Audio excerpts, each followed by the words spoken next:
Good day everyone, I am Loie J. Estrada from MSUBSN1 and today I am going to perform assessing blood pressure. Blood pressure is a function of the flow of blood produced by contraction of the heart and the resistance to blood flow through the vessels. Blood pressure may be measured directly with a catheter placed into an artery. Direct measurement provides a continuous reading of blood pressure and is used in critical care settings. However, blood pressure is usually measured by indirect methods using an inflatable cuff to temporarily occlude arterial blood flow through one of the limbs.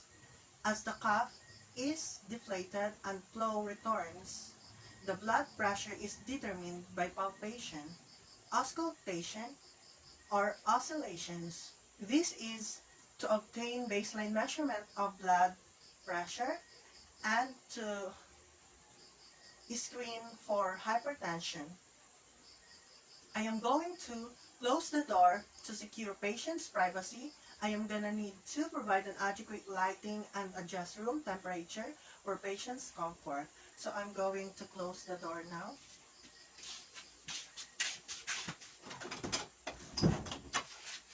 Adjust room temperature and close the windows. And now, I'm going to gather the necessary equipment, the stethoscope, the sphygmomanometer with bladder and cuff correct size for client and site. So, this is the automatic sphygmomanometer and the manual sphygmomanometer. Then, vital sign flow sheet. So, I have already a vital flow sheet. Then, watch or clock with second hand.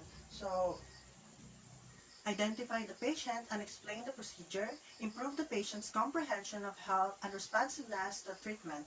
Gather the necessary equipment and then bring it to the bedside. So, organization facilitates accurate competence. Do hand washing. So, hand washing prevents the spread of infection. So, I'm going to apply alcohol.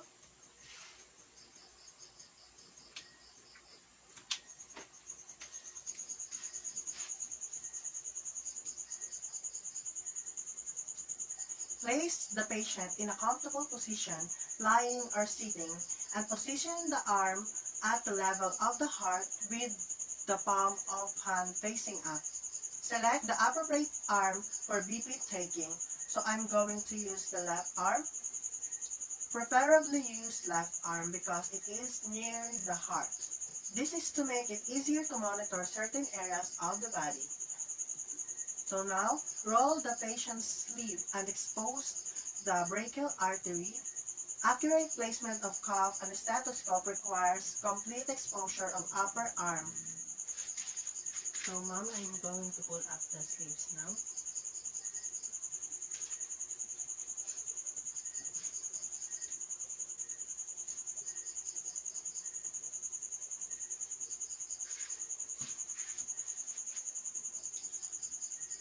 Then, I am going to introduce myself to my patient and verify her identity and of course explain to her the procedure that I am about to do. So good morning ma'am, I am Loie J. Estrada, your student nurse for today. May I see your wristband please?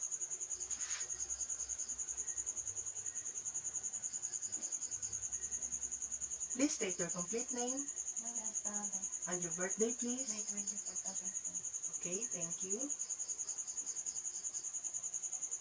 So today, I am going to get your blood pressure. Is it okay with you? Okay, thank you.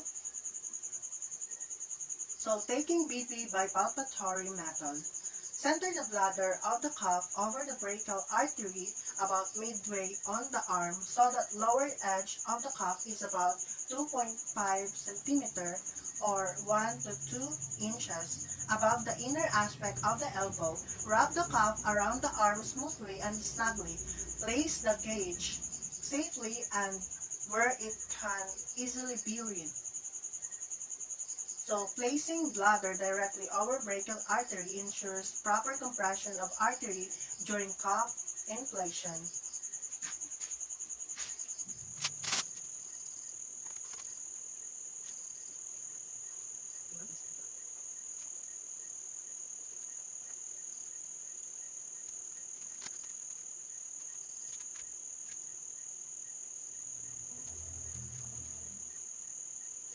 Wrap the cuff around the arm smoothly and snugly, not too loose, not too tight. Check that the needle on the aneroid gauge is at zero. Loose or uneven application can result in falsely high readings. So it is on its zero. Palpate brachial pulse distal to the cuff with fingertips of non-dominant hand. Identify approximate systolic blood pressure reading to prevent underestimating systolic blood pressure. Inflate the cuff while still checking the pulse with other hand. Observe the point where pulse is no longer palpable. It minimizes the discomfort over the inflating of bladder of the cuff. Inflate cuff to pressure 20 to 30 above point at which pulse disappears. Overinflation of the cuff may result in injury to the patient. Open the screw lamp, deflate the cuff fully and wait for 30 seconds.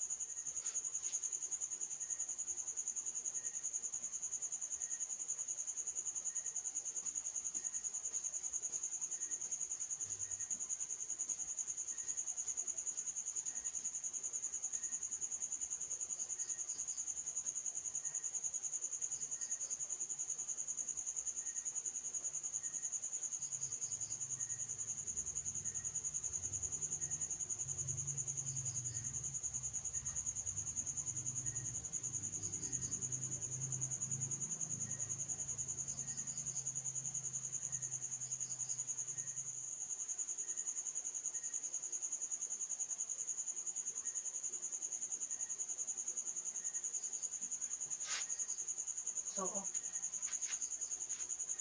waiting period prevents falsely high reading by allowing blood trapped in the vein to be recirculated. Taking BP by auscultation method, position the stethoscope's earpieces comfortably in your ears, turn pitch slightly forward. Be sure sounds are clear, not muffled. Blood pressure is a low tendency sound.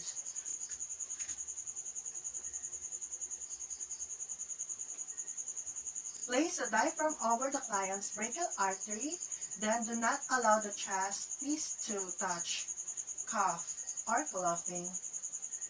The diaphragm is widely used because it is easily placed and more generally available.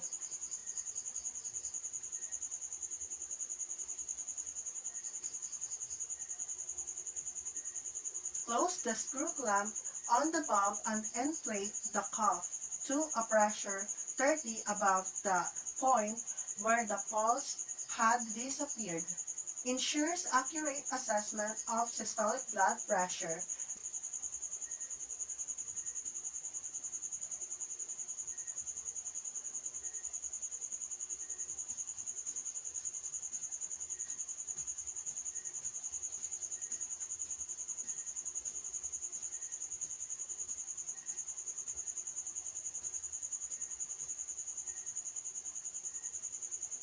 Then, open the clamp and allow the aneroid dial to fall at rate of 2 to 3 per second.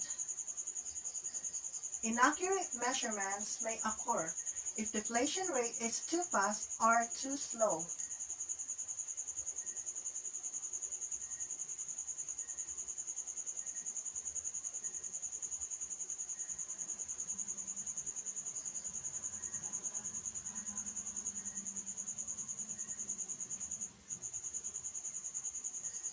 Slowly deflate the cuff.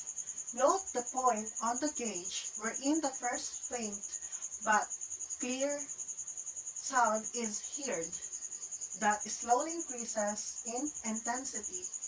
This indicates the systolic pressure reading.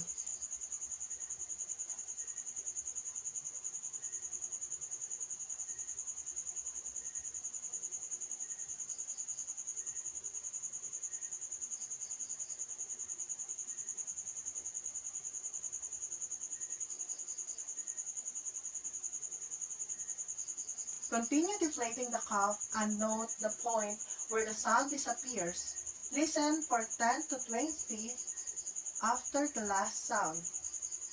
Do not re-inflate the cuff once air is released. This indicates diastolic pressure reading.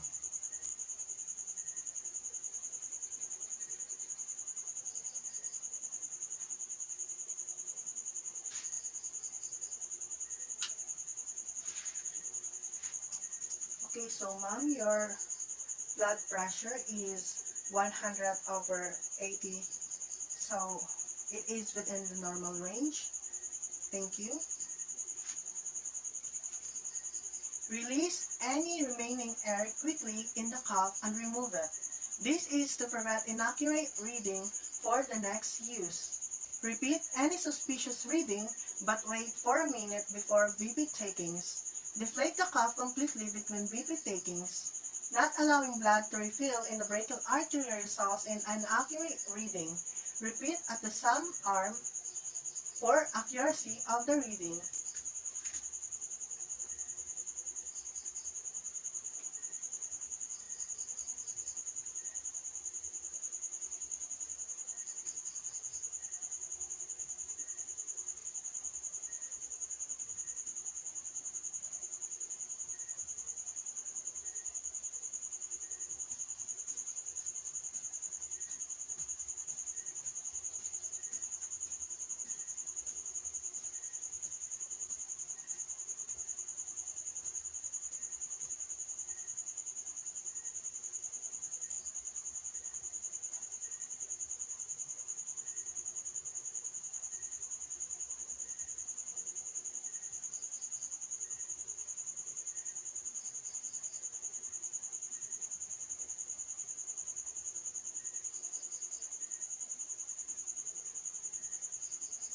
Remove stethoscope earpieces from your ears.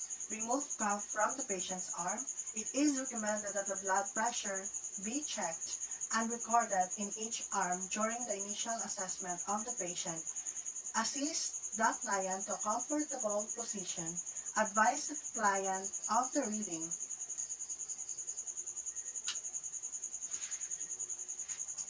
This is to relax the body, clean and restore equipment used properly, for it to be used in the future and avoid damaging the equipment. Wash your hands. Hand washing prevents the spread of infection.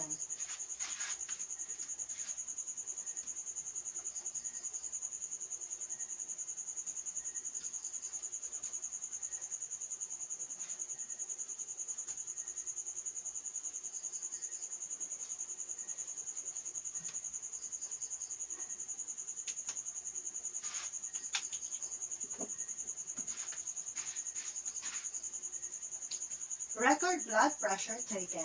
Report any abnormal findings to the physician. This maintains legal record and communicates with health team members.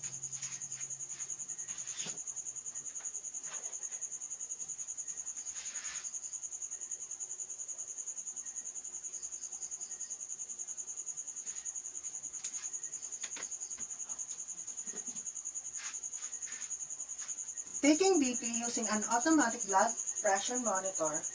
Assist client in a comfortable place to sit with good back support at a table or desk and allow client to rest quietly for 3 to 5 minutes before taking the BP.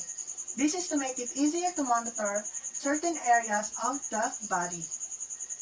Then, instruct the client to place his feet flat on the floor and rest his arm on the tabletop, even with the heart, and to lean against the back of the chair. This is to relax his body. Instruct client to stretch out his arm, palm upward. Place the cuff on the client's bare upper arm, 1 inch above the bend of his elbow.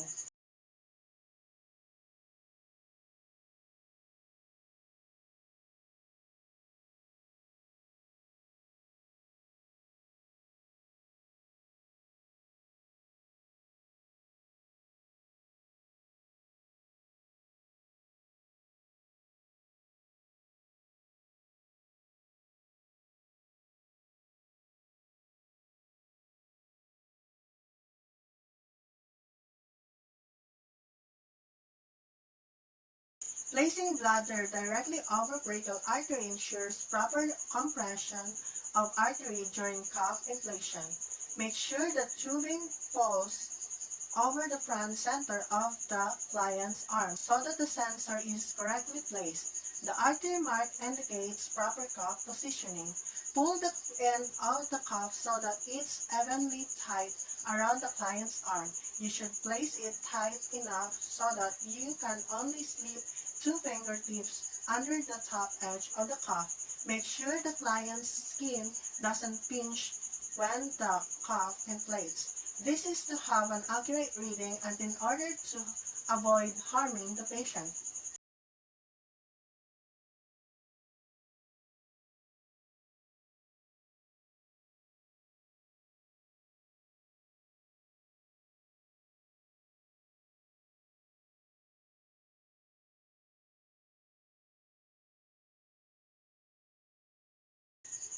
Once the cuff is in place, switch on the automated device and press start to record the blood pressure measurement following the manufacturer's recommendations. This is to ensure that the result will be appropriate. Instruct client to remain still and quiet as the machine begins measuring. This is for accuracy of the reading. The cuff will inflate, then slowly deflate so that the machine can take the client's measurement. This indicates systolic pressure reading and also indicates diastolic pressure reading.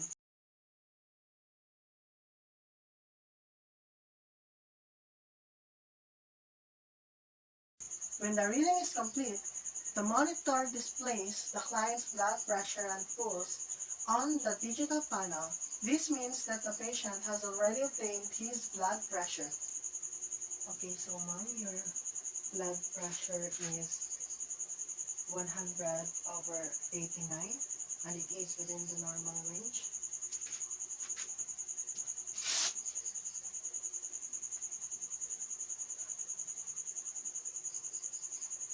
If the monitor doesn't record a reading, reposition the cuff and try again. This may be due to the inaccurate location of the cuff. Let the client rest quietly and wait about 1 to 2 minutes before taking another measurement. This is to relax the body and avoid venous congestion. Switch off the automated device and remove the cuff. Ensure the device is correctly and safely stored. If necessary, recharge the battery following the manufacturer's recommendations and institution policy for it to be used in the future and avoid damaging the equipment.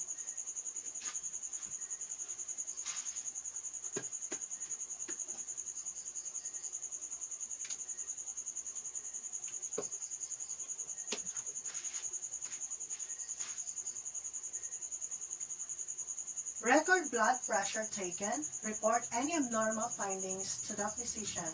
This maintains legal record and communicates with health team members.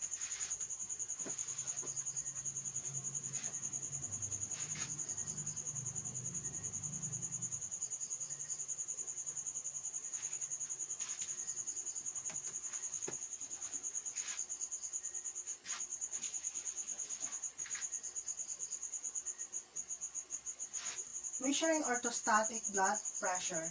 Have the client lie down for 5 minutes. This is to relax his body. Measure the client's blood pressure and pulse rate.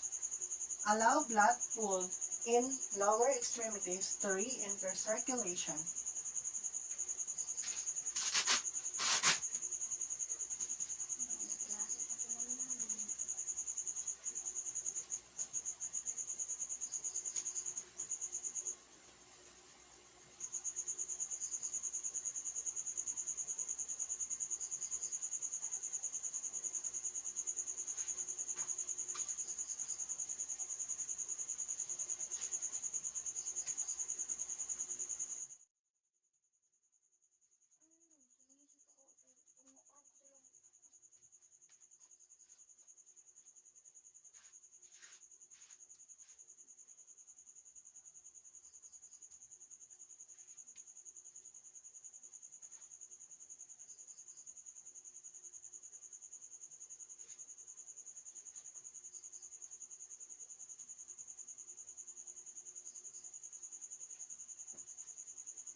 Okay, ma'am, your blood pressure is 94/68 and it is within the normal range. Your pulse rate is 72 beats per minute and it is also within the normal range. Your pulse strength is 2 plus and your rhythm is regular, meaning it is normal. Thank you. Have the patient stand to reduce the dizziness and lightheadedness that occur with orthostatic hypotension. Repeat blood pressure and pulse rate measurements twice, after standing 1 minute and then at 3 minutes. And this is for accurate reading.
A drop in BP of greater than or equal to 20 pressure or in diastolic BP of greater than or equal 10 or experiencing lightheadedness or dizziness is considered abnormal. So you have orthostatic hypotension if your blood pressure drops more than 20 in systolic pressure and 10 in diastolic pressure within 3 minutes of standing up. Clean and store equipment used properly for it to be used in the future. Record blood pressure and pulse rates taken. Report any abnormal findings to the physician. Maintains legal record and communicates with health team members.